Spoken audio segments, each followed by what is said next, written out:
বাংলাদেশে যারা এভাবে এসেছিলেন। আল্লামা সাহেবুল্লাহ ফজলুর রহমতুল্লাহ পরিবারের পক্ষ থেকে পরিবারের মানুষের সাক্ষী আল্লাহ রসুল বলছেন কবুল হয় মানুষের ব্যাপারে। আমি যেটা বলতে পারি যে তিনি মানুষ হিসেবে খুব স্বাভাবিক ছিলেন, যেটা কোরআন শরীফে বলা হচ্ছে ওমা আনা মিনাল মুতাকাল্লিফিন, যে আমি মুতাকাল্লিফিনদের মধ্যে নয়। একজন পীর সাহেব বলতে যেটা সমাজে বোঝায় যে কেউ কিছু কয়েকটা আংটি পরিহিত অবস্থায় পাগড়ি পরে একদম বসে থাকবেন, মানুষ নজর নিয়াজ দিবে। আমি নিজে বলছি যে দীর্ঘ দিন পর্যন্ত আমি এটা বুঝতে পারতাম না যে আমার দাদা সাহেবকে মানুষ কেন সম্মান করে। আর আমি যদি আরো 10 জন মানুষের মতো একজনই দেখতাম। এটা কি বোঝাইতে চাই আমি, যে ওনার চাল চলনটা ছিল খুবই স্বাভাবিক, কোনো অলৌকিকতার দাবি তিনি করতেন না। তিনি তার আচরণ ছিল আল্লাহ রসুলের সুন্নাহ অনুসরণে। তিনি ছিলেন শরীয়তের ব্যাপারে কঠোর, মানুষের ব্যাপারে উদার, এবং আমরা যারা সন্তান আছি, যারা তার কাছের মানুষ আছি, তারাও কখনো গিয়ে কোনো অন্যায় তার কাছে করার সাহস করতাম না। যে এই বিষয়টা ঠিক না, এটা যে আমি সন্তান হওয়ার কারণে তার থেকে এটা পার পেয়ে যাবে এটা আশা করতে পারতাম না। এটা আমি এই জন্য বলছি যে আমাদেরও জীবনের প্রতিটা মুহূর্তে এমন একটা সময় আসতে পারে যে আমার সন্তানের ন্যায় অন্যায় বিচারের ভার আমার কাছে আসতে পারে। সেখানে আমাদের এগুলো আদর্শ হিসাবে আমরা উল্লেখ করতে পারি। হুব্বে রসুলের কথা আমরা বলছি আজকের আলোচনা। এটা যেহেতু সময় কম, প্রথমেই নজরুলের কথা আমি বলছি যে আমরা একটা বড় কিছু করতে চাই, এটা থেকে আমরা অভিজ্ঞতা নিলাম। তাহলে আমি যে ইসলামের মূল প্রোগ্রাম হচ্ছে বদর সন্ধ্যা, সেটা আশা করি আরো সুন্দর হবে। তবে আজকের বিশেষ করে প্রিন্সিপাল হুজুরের বক্তব্য, আমাদের উপস্থিত অতিথিবৃন্দের বক্তব্য, আমি নিজেও উপকৃত হয়েছি। আগামীতে আমরা বড় করে এটা করার চেষ্টা করবো। হুব্বে রসুলের কথা আমরা বলছি, এটা যদি কেউ জানতে চান, বুঝতে চান, তাহলে তাকে নারায় কলন্দরটা একটা পড়তে হবে। আমি আমার দাদা সাহেবকে জিজ্ঞেস করছিলাম, স্যার আপনি যদি কিছু কবিতা লিখতেন আরো কিছু বিষয়ে, তিনি বললেন দেখো আমি কবিতা লিখি সেই বিষয়ে যেটা আমার মনের মধ্যে পড়ে। ইলহামও বলেন নাই, এলকাও বলেন নাই। তখন তার কবিতার মধ্যে আপনি নিশ্চয় রসুলের ঘ্রাণ পাবেন যে তিনি কেমন ছিলেন। বুয়ে সে দূর সে गुर्जमय दूर हो कुछ सूझ पर कत दिल में है ऐ कबूतर क्या तुम्हारी दिल में दिलदारी नहीं है सलाम बेपनाही की रसाई दिल में है। কোথায় আছে নানায় কলন্দ।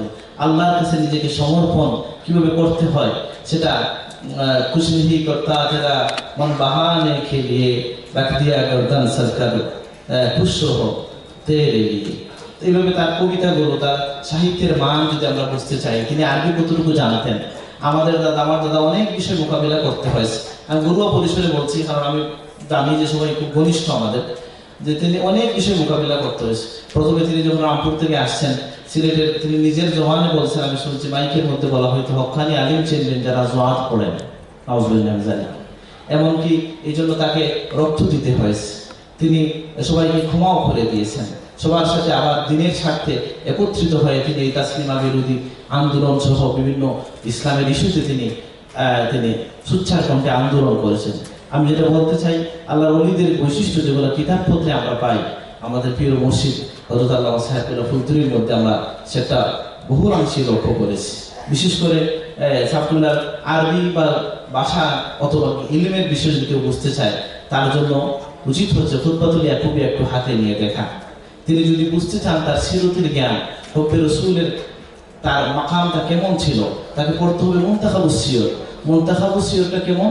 তিনি বলতেছেন আমি জেলের মধ্যে চিন্তায় ছিলাম কি লিখবো, কিভাবে লিখবো, সিয়র লিখবো না তারিখ লিখবো। হযরত সাহেবুল্লাহ নিজের জবানে খানকায় বলছেন, আমি শুনছি যে ওইটা কোথাও ওনার ভূমিকার মধ্যে এটা ইশারা আছে, কিন্তু বলেন নাই, প্রচার করেন নাই। খানিকার মধ্যে সে বলছেন, জিকিরের মধ্যে সে বলছেন যে আমি ঘুমের মধ্যে দেখলাম আল্লাহ রসুল তাশরিফ নিয়ে এসেছেন। এমন বলেছেন যে তুমি সিরত লেখা শুরু করো। আমার যে টেবিল আছে জেলের মধ্যে, সেই টেবিলের মধ্যে সাদা কাগজ রাখা ছিল, কলমের মুখ বন্ধ ছিল, একটা কালো কলম ছিল। আল্লাহ রসুল কলমটা খুলে টান দিয়ে বলছে যে তুমি সিরত লিখতে শুরু করো। সাফুল্লাহ বলেন যে আমি ঘুম থেকে ওঠার পরে, সেই কলমটা আমার চাচার কাছে এখনো আছে, আমি ঘুম থেকে ওঠার পরে কলম খোলা পেলাম এবং কাগজের মধ্যে দাগও পেলাম। এটা ইশকে রসুলের মাকাম থেকে। কিন্তু আবার দেখেন ওনার কাছে কেউ গিয়ে অলৌকিক কিছু বলে কখনো পার পায়নি। যিনি খেলাফত লাভ করবেন তিনি একটা স্বপ্ন দেখছেন, তাকে থাপ্পড় দিয়ে দিয়েছেন, কারণ সব স্বপ্ন সকলের সামনে বললে ফিতনা ছড়িয়ে পড়তে পারে। পরে আবার ওনাকে দেখে খেলাফতও দিয়ে দিয়েছেন। আমি ইশারা করছি কথাগুলোর দিকে যে আসলে আল্লাহর ওলিদের আলোচনা রহমত আজিম শেষে আমরা উপকৃত ইনশাআল্লাহ হব। আমরা বিপদগ্রস্ত এই জায়গায় আওলাদ যারা আসলে আমাদেরকে দেখে, আমাদের আচরণ দেখে কিন্তু আমার সাইফুল্লাহ কুলতুলিকে যদি মাপতে যায় তাহলে সে ভুল করবে। এখানে আমাদের ব্যর্থতা। সাইফুল্লাহর জীবনের মধ্যে একটা ব্যর্থতা বলতে পারেন, আমি সেদিন গেছি আমার দাদা সাহেবের মুরিদের বাসায়, বলতেছে যে আপনারা কেউই ওনার মতো হইতে পারেন না। আমরা বললাম এই সার্টিফিকেটটি আমরা চাই, এটা আপনাদের বোঝা উচিত যে আমরা কেউ তার মতো হইতে পারি না। এটাই তার কারামত এবং এটা আমাদের ব্যর্থতা যে তিনি তার বিকল্প কাউকে তৈরি করেন নাই, মানে আমরা কেউ হতে পারিনি। কিন্তু এখানে তার বুজুর্গি ফুটে ওঠে, তার জীবনের ত্যাগের নজরানা যদি আমরা দেখি। আজকে আল্লাহর ওলি বলতে তাকে প্রশ্ন করেছিলেন চট্টগ্রামের একজন গবেষক এসে যে আপনার পরে কে হবেন বলে দিচ্ছেন। আমার দাদা সাহেব একটু সময় থেমে গেলেন এবং বললেন এটা তো আমি বলতে পারবো না। আমার এই বাসায় ফুলতলির বাসায় অসুস্থ ছিলেন, এটা তো আল্লাহ জানেন যে কার দ্বারা আল্লাহ খেদমত করবে। সুবহানাল্লাহ। এই যুগে এই কথাগুলো আদর্শ, কারণ মানুষ অনেক আগে থেকে রেডি করতে থাকে বাচ্চাদেরকে যে বসবে কিন্তু পরে, ঠিক আছে না?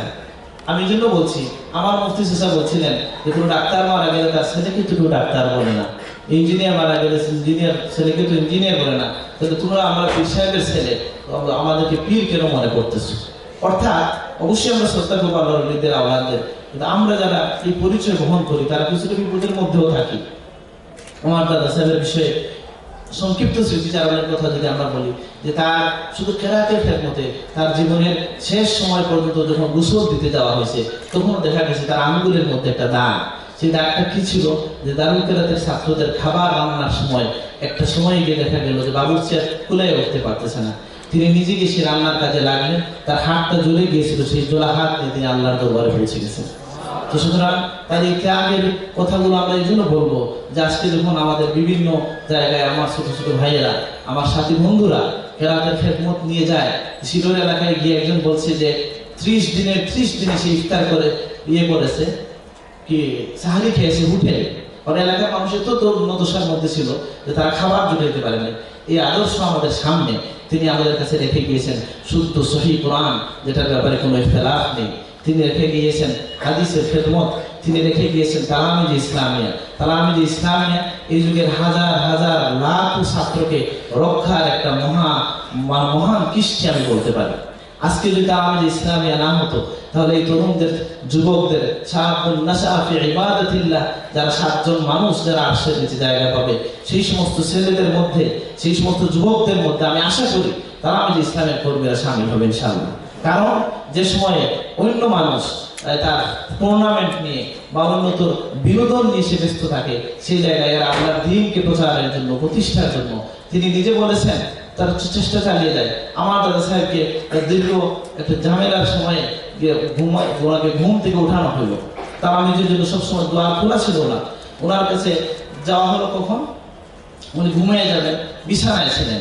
যখন নেতৃবৃন্দ তার সামনে গেলেন, তিনি বললেন প্রথমেই তোমাদেরকে আমি একটা কথা দিয়ে বলি যে আমি তালামিজ ইসলামে তৈরি করে নাই যে তোমরা আমাকে জিন্দাবাদ দিবে। আমি যদি আল্লাহ যদি আমাকে মারা যাওয়ার পরে তৌফিক দান করেন দোয়া করার জন্য, তাহলে আমি প্রথম তোমাদের জন্য দোয়া করবো আলহামদুলিল্লাহ। সুতরাং তার এই দোয়ার ধারা অব্যাহত থাকবে এবং তালামিজ যারা করেন তাদের এই শিক্ষাগুলো আমার মনে আছে শশীনারায়ণ হুজুর আমার দাদার প্রায় 5ম শ্রেণীর বয়সের ছেলে ছিলেন। বাধা দিয়ে 5ম শ্রেণীর বয়সে একজন হুজুর গেছিলেন। হুজুর এখন কোথায় আছেন আমি একটু পরে নাম বলতে পারবো। তো আমি গিয়ে বললাম স্যার উনি রাত্রে গেছেন, সকালে চলে আসবেন। আমার দাদা সাহেবকে আমি কি বললাম যে স্যার উনি বিদায় নেবেন। তো উনি এত পেরেশান হয়ে তার বিছানা থেকে গেঞ্জি পরা অবস্থায় লুঙ্গিটা বাঁধতে পারেন নাই, দৌড়ে বের হয়ে আসলেন তাকে বিদায় দেওয়ার জন্য। তখন আমি ছোট ছিলাম, আমার কাছে এটা কোনো অর্থ ছিল না। কিন্তু বর্তমান সময়ে যখন আমরা তরিকতের নামে, তাসাউফের নামে এক একজন নির্জীব মানুষে পরিণত হয়ে যাই যে আমি নড়তে পারি না, এমনকি আজকেও আমার জুতাটা নেওয়ার জন্য আমি একজনকে বলছি আল্লাহ আমাকে মাফ করুক। আমরা এমন হয়ে গেছি পীর সাহেব মানে উনি নড়তে কম নড়বেন, উনি মানুষের সাথে সহজে মিশবেন না, উনি কথা কম বলবেন, অপ্রয়োজনীয় কথা বলবেন না ঠিকই, কিন্তু মানুষকে মন দিয়ে ভালোবাসা, নিজের ব্যাপারে কঠোরতা, অন্যের ব্যাপারে উদারতা, এটা হচ্ছে আল্লাহর ওলিদের। তো আমার দাদা সাহেবের ব্যাপারে এটাও আমি বলছি, তাড়াহুড়ো করে বলছি আজান হবে, যে যখনই কোনো মাহফিল হইতো একটা পর্যায়ে আমরা বাইরের আর কোনো মেহমান নেওয়া বাদ দিয়ে দিলাম, হাদিসের সনদ দিলাম। আমরা চাই